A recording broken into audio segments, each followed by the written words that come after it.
Hi, this is Kevin Grant. This is my third time filming this, so I'll try and still be as concise as possible. But I watched the movie Selma, which was about Dr. Martin Luther King Jr. in Selma, Alabama, trying to fight for equal voting rights, even though they technically were given it. Um, they were faced with stupid tests, and you had to have somebody uh, vouch for you. So there's a bunch of reasons, and black people were basically just not allowed to vote. So this movie just focuses on that during 1965 in Selma, Alabama. So for the questions to consider, one theme is perseverance in the face of extreme adversity. Basically, throughout the movie, you see how rough black people had it, especially in the South at this time, and basically that there was death threats if they tried to fight for their rights. There was death threats and beatings. Police brutality was insane. Even civilians were just killing black people just because they were trying to stick up for themselves. Um, Families were being threatened, churches were bombed, and for the black people in the South to be able to stand up against that and to keep fighting, even though it's such a scary thing to face. I just thought that showed extreme perseverance. And then racial tensions, obviously, the whole movie is really about. It's not so much about white versus black. I mean, a majority of the movie is that, but towards the end, a bunch of white Northerners kind of come and try and help out too. So it kind of becomes moral versus immoral. Nonviolence obviously is a huge theme that's reiterated multiple times by Dr. King and some of his followers, and then finally is very future oriented because multiple times they talk about even if they're not alive to see this happen, they want it for their kids. They're even though it's hard to see that if all this pain and suffering is worth it, they're trying to do this for the future generations, and not just themselves. So that's how they're able to push themselves. For intended audience, I thought this was really for everybody. I didn't think there was a specific intended audience. I think it was just trying to show our nation's past, but through a different set of eyes, because it showed some of the things that you never would read about, which was like meetings and how they talked about how they would talk to the president or what to talk about to him. Where to go next, how they'd scope out targets, things like that, of like where to protest next. So I thought that was really interesting to see the workings of that. For historical and then also just trying to show that there was unity too, because there were some white people at the end that tried to come down and help. And for historical representation, it was a very specific place and issue. It was specifically about Selma, Alabama, and voting rights. Even though they reference other things that Dr. King had tried to fight for in the past, they really focused. This movie was all about just this specific, time period and place. And also, I think it was trying to show that Dr. King was human, because oftentimes people look at him as like he was such an amazing man that people hold him as so high, like he's not even human, basically, where he was always perfect, always knew what to do, all of these things, and always followed 100%. But in this movie, there are times he makes decisions that other people kind of question or are unsure about. There's some people that didn't 100% agree with what he was doing, and then there are times even that he was very down, and his wife or his friend had to pick him back up and show him that they had to keep fighting. So I thought that was really cool that they showed that he wasn't just perfect all the time, that he needed help sometimes.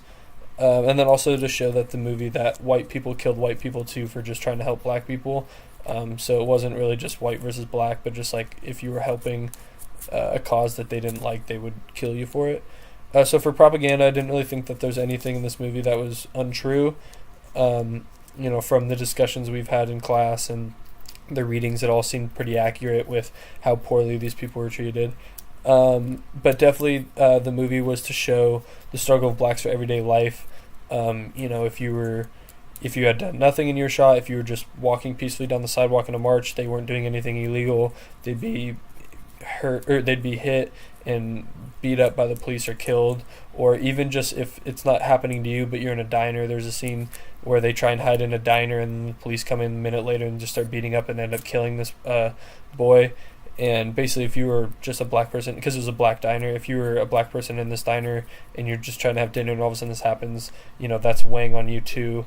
And one thing that Mrs. King said was that how do you get used? One thing I haven't gotten used to is the bloodshed, the loss, the death, and that's true because even again if your life is fine and you've never been affected by it somehow, you know so many people who have been. So I think it was just trying to show that as well. A change I would like to make would be talk more about Malcolm X. They kind of briefly talked about his and Dr. King's relationship and their views, how they're different, and it just kind of was thrown in. And then all of a sudden Malcolm X dies, and they just kind of brush over it. Not much happens. So I wish they kind of brought up that more. So for some scenes that were really powerful to me, on the bridge multiple times when they tried to walk over, just when they were being beaten and just how harsh it was. There was police officers throwing gas. There was police officers on horses riding with actual whips or just beating women across the face even when they're already laying on the ground, super in pain and clearly not a threat. And then there was just a bunch of white civilians that would have signs and they'd be yelling the N-word and they'd be having their own guns. So I thought that was really powerful. Another thing was the president, how he'd try and avoid demands, because he always talked about it wasn't necessarily powerful by what he did, but just kind of showed that, even though he was totally for trying to change it, even if he wasn't totally for it, he tried to come across like he was. But whenever Dr. King would say, okay, so just write a law, he'd always come up with some weird excuse like, no, we'll get to it eventually. So I thought that was some cool scenes to see that, like, how much the presidency and the government really wasn't there to help, even if they were supposedly on the right side. They just didn't want to do anything because I think they feared too much opposition. Another one was a white guy who had just tried to come down to help. He was beaten up by some other white guys and killed just because he was helping the black cause. And then a white woman who also came down to help. At the end of the movie, it wasn't really a scene, but they say that 30 minutes after the final speech in the movie that Dr. King gives, which is, you feel like you're on an up note and everything's okay, it says that she was killed 30 minutes after that speech because she was driving home some black people from the march and KKK members killed her. So, you think the movie ends and you think like, oh, everything's okay now, but then it was just really powerful to see like, no, there's still so much fighting left to be done. And then finally, all the threats Mrs. King received, because she received many threats about like how she would die, how her kids would die. So it was really powerful to see like how much it affected everybody. And because you always think of Dr. King on the front lines, and eventually being assassinated and being thrown in jail so many times. But even just the people that weren't on the front lines, but like people like his wife, or just to show everyone's families by how much everybody was affected by it. So for part two, there's no real conflicts or controversy over the film. Everyone really seemed to enjoy it. From what I read, it had really great reviews. It had 99% on Rotten Tomatoes. A lot of current aspects in the film are definitely still prevalent today. The division between race and just the simple protest for equality being met with such harsh backlash. And even if it's not the same with extreme outright police brutality in the masses or civilian brutality against black people, just some of the smaller things like police brutality against an unarmed black man, or people saying horrible things to black people in public or making jokes about it. So I thought it still really related to today, because when I was seeing it, I just kept thinking about how much it really did remind me of today's period, which was really horrible. And then two reviews I looked at were Slant Magazine, which basically just talked about how, like what I just said, it's not just for today, but it aligns with an old struggle with a current one. So even though it's slightly different, it's really just the same. It's just portrayed different, or different things happen, but they're still for the same reasons.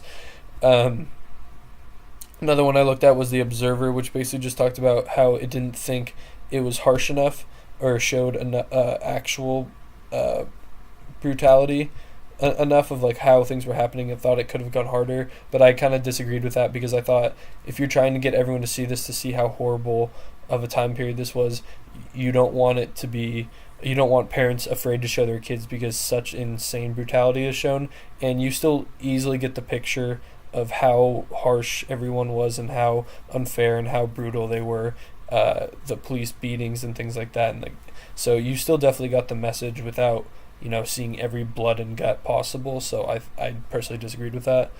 And then finally, for primary sources, if you just search Selma, Alabama March, The first one that pops up and like the third one that popped up are the ones that I use. So the first one was Selma to Montgomery March History. It's on the History Channel website, I believe, and it's www.history.com/topics/black-history/Selma-Montgomery-March. And then the third one was Selma March United States History Britannica.com, www.britannica.com/event/Selma-March.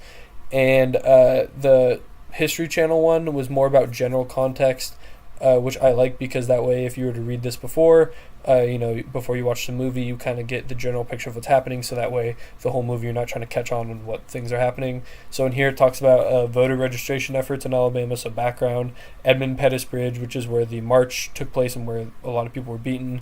A historic march continues. LBJ addresses the nation, so kind of like what happens afterwards. And then the lasting impact of the march, so kind of just talks about overall what it did, which I thought was just a really good overview. And then you can also find out, overall the long-term effects of this, which I liked. And then for the Britannica one, it talked about more specific things.